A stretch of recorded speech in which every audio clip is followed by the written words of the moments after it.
बिस्मिल्लाहिर्रहमानिर्रहीम। अस्सलामुअलैकुम। इल्म की बात चैनल देखने वालों को राव कमर रिजवान नई वीडियो में खुशामदीद कहता है।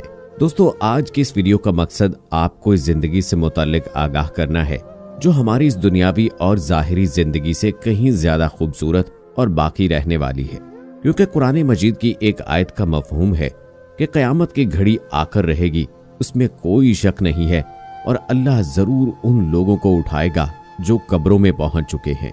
दोस्तों, इस दुनिया में हर गुजरते लम्हे के साथ मौत हमारी जानिब बढ़ती चली आ रही है, तो क्यों ना ऐसा जिक्र किया जाए कि जिससे जन्नत में हमारे नाम का भी दरख्त लगे और हम उस शजर के साए में बैठने के काबिल हो सकें। और अगर हमारी ये बात जरा सी भी आपके दिल को मुतासिर करे तो आप कमेंट सेक्शन में अपने लिए कम से कम इस्तग़फ़ार जरूर लिखिएगा। हमारे ज़हनों में तो यही नुक्ता रासिख हो चुका है कि हमने अभी बहुत जीना है, हम अभी बूढ़े नहीं हुए हैं, हमारा इस जहान से जाने का वक्त नहीं आया है, हम तो जैसे हमेशा जिंदा रहेंगे। मगर अल्लाह तो कुरान में कहता है कि सब कुछ फना होने वाला है, बाकी रहेगा तो सिर्फ तेरा रब। हम सब उस लम्हे की जानिब आहिस्ता आहिस्ता बढ़ रहे हैं कि जब सब कुछ खत्म हो जाएगा, सिर्फ इंसान ही नहीं बल्कि ये पूरी कायनात लपेट दी जाएगी। क़यामत का रोज हौलनाक और नाकाबिले तसव्वुर डर और खौफ का दिन होगा। कुरान करीम में अल्लाह ताला जाबजा इस दिन का नक्शा खींचते हैं।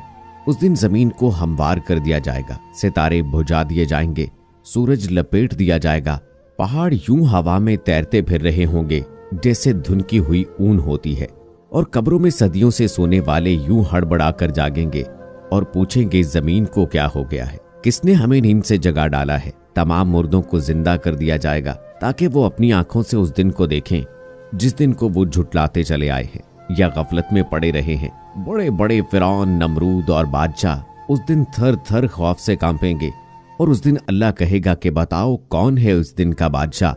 और लोग उस दुनिया की ख्वाहिशात के पीछे भागते भागते इस हकीकत को भुला बैठे थे कि अल्लाह इस कायनात का खालिक व मालिक है और उन्हें लौटकर उसी के सामने जवाबदही के लिए हाजिर होना है। तो उस रोज उनकी तमाम ख्वाहिशात मलिया मेट कर दी जाएंगी, उनके तमाम मंसूबे खाकसतर हो जाएंगे।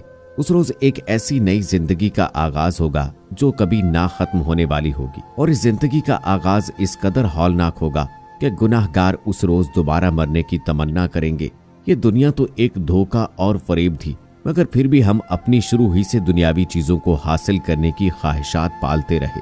बेपनाह कारोबार और बेशुमार दौलत ही को कामयाबी का मयार समझते रहे। हमारी तमाम तर जिद्दोजहद महज दौलत के लिए थी, महज दुनियावी कामयाबी के लिए। हमने अगर तालीम हासिल की तो वो भी इसीलिए कि किसी अच्छी जगह नौकरी करके पैसे कमा सकें या फिर कोई कारोबार करके अपनी दौलत में इजाफा कर सकें। हमने अगर किसी से ताल्लुक रखा भी तो महज इस मकसद के लिए कि दुनियावी तौर पर आगे बढ़ने के लिए उसे सीढ़ी के तौर पर इस्तेमाल कर सके। कभी कभार वीकेंड्स पर हम अपने बहन भाइयों से भी मिलते रहे, काम से फरागत के बाद अपने घर वालों के साथ भी खुशगपियां की, लेकिन हमारी जिंदगियों में अल्लाह कहां पर था। इतनी बड़ी हकीकत को हम भुलाए बैठे रहे। इस जिंदगी के बाद असल जिंदगी का आगाज होगा जो हमेशा बाकी रहने वाली है, जिसका कभी इख्तिताम नहीं होगा। उस जिंदगी के लिए हमने क्या किया और हम भूले बैठे हैं कि हमारे इर्द गिर्द तो छोड़िए, हमारे अपने जिस्म के अंदर तब्दीलियां रूनुमा हो रही हैं। हर गुजरते लम्हे के साथ हम अपनी उम्र इस दुनियावी जिंदगी में पूरी कर रहे हैं, मौत की जानिब बढ़ रहे हैं, लेकिन हम तो यूं जिंदगी बसर करते हैं कि जैसे हम हमेशा जिंदा रहेंगे, कभी हमें मौत आनी ही नहीं है। लेकिन फिर जब फरिश्ता अजल हमारी आंखों के सामने आता है तो उस लम्हे हमारी इस दुनिया की हकीकत हम पर खुलती है कि ये सब तो महज शराब था। उस वक्त दुनिया की तमाम कशिश हम पर खत्म हो जाती है। तो क्यों ना अभी चंद लम्हे निकाल के गफलत से बाहर निकल कर हम जायजा लें कि हमारा इस दुनिया में आने का मकसद क्या था। अल्लाह इंसान का मकसद तख्लीक जरूर कुरान पाक में बताता है, और हमने जिन्नो इंस को पैदा किया ताकि वो मेरी इबादत करें।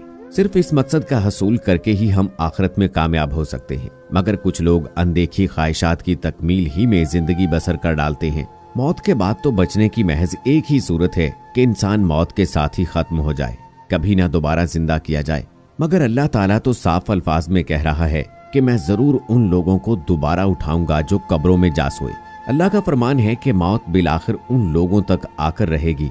उन्हें फरमा दीजिए कि वो मौत जिससे तुम भागते हो वो तुम्हें जरूर आकर पकड़ लेगी और तुम्हें लौटा दिया जाएगा उसकी जानिब जो जानने वाला है। तो क्यों ना हम आज ही से तहैया कर लें कि अपनी इन दुनियावी ख्वाहिशात के पीछे ख्वारो जलील नहीं होंगे, इस दुनिया का गुलाम बनकर नहीं जिएंगे। हमारा जिंदगी का हर सांस उस आखिरत की तैयारी के लिए वक्फ होगा। ये नुक्ता दिल से निकाल दीजिए कि अभी बहुत वक्त पड़ा है, मुझे वक्त मिलेगा, मैं बुढ़ापे की जानिब जाऊंगा तो अपने रब को राजी कर लूंगा। मौत का वक्त किसी के इल्म में नहीं है सिवाय रब के, उसका कोई एग्जैक्ट टाइम नहीं बता सकता है। जिस इम्तिहान का पता ही नहीं है कि वो कब ले लिया जाएगा, तो क्यों ना उसी इम्तिहान की तैयारी की जाए ताकि हम कामयाब ठहरे। हम जब मुस्तकबिल के मंसूबे बना रहे होते हैं, अपनी ताकत और दौलत और मुनासिब में इजाफा कर रहे होते हैं और हम जमीन के खुदा बने फिरते हैं, तो इस हकीकत को भूल जाते हैं कि इंसान की हैसियत इस वसी और अरीज कायनात में एक नुक्ते से ज्यादा की नहीं है। जिस रोज अल्लाह ताला ये फैसला कर लेगा कि मैंने इस दुनिया को खत्म करना है, तो उस रोज इंसान की औकात क्या होगी। आसमान को चूमते हुए पहाड़ हवा में तैरते नजर आएंगे, हमारे पैरों के नीचे से जमीन कांप उठेगी, हमारे सरों के ऊपर चमकता सूरज अंधेर कर दिया जाएगा और एक छत की तरह हमारे सरों पर तना हुआ आसमान फट जाएगा।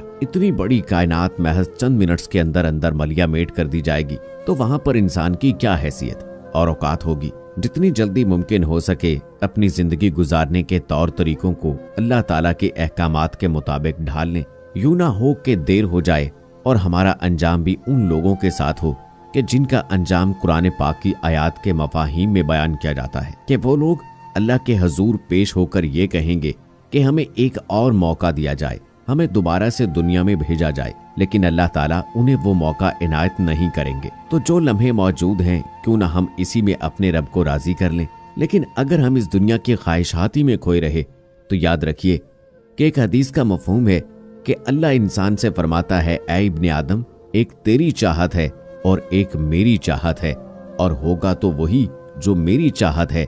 बस अगर तुम अपनी चाहत को मेरी चाहत के ताबे कर दो, तो मैं तुम्हारी चाहत को भी पूरा कर दूंगा, और अगर तुम्हारी चाहत मेरी ख्वाहिश के खिलाफ हो, तो मैं तुम्हारी चाहत में तुम्हें थका दूंगा। तो क्यों ना हम इस नुक्ते को समझ लें और ये दुआ करें कि जब तक हमारी सांसें चल रही हैं, हमारी जिंदगियां अल्लाह के अहकामात और रसूलुल्लाह सल्लल्लाहु अलैहि वसल्लम की हयात मुबारका की तकलीद में गुजरे, और जब हमारा इस जहां से रुखसत होने का वक्त आए तो हमारा खात्मा ईमान पर हो। आमीन सुम्मा आमीन। दोस्तों, अगर आपके दिल की भी यही ख्वाहिश है तो कमेंट सेक्शन में आमीन जरूर लिखिएगा। हमारी कोशिश होगी ऐसी मालूमाती और इस्लामी वीडियोस आप तक पहुंचाते रहें, और ये वीडियोस हासिल करने के लिए रेड बटन पर क्लिक करके बेल आइकॉन को प्रेस करके हमारे चैनल के सब्सक्राइबर भी बन जाइए। मिलते हैं अगली वीडियो में, तब तक के लिए अल्लाह हाफिज।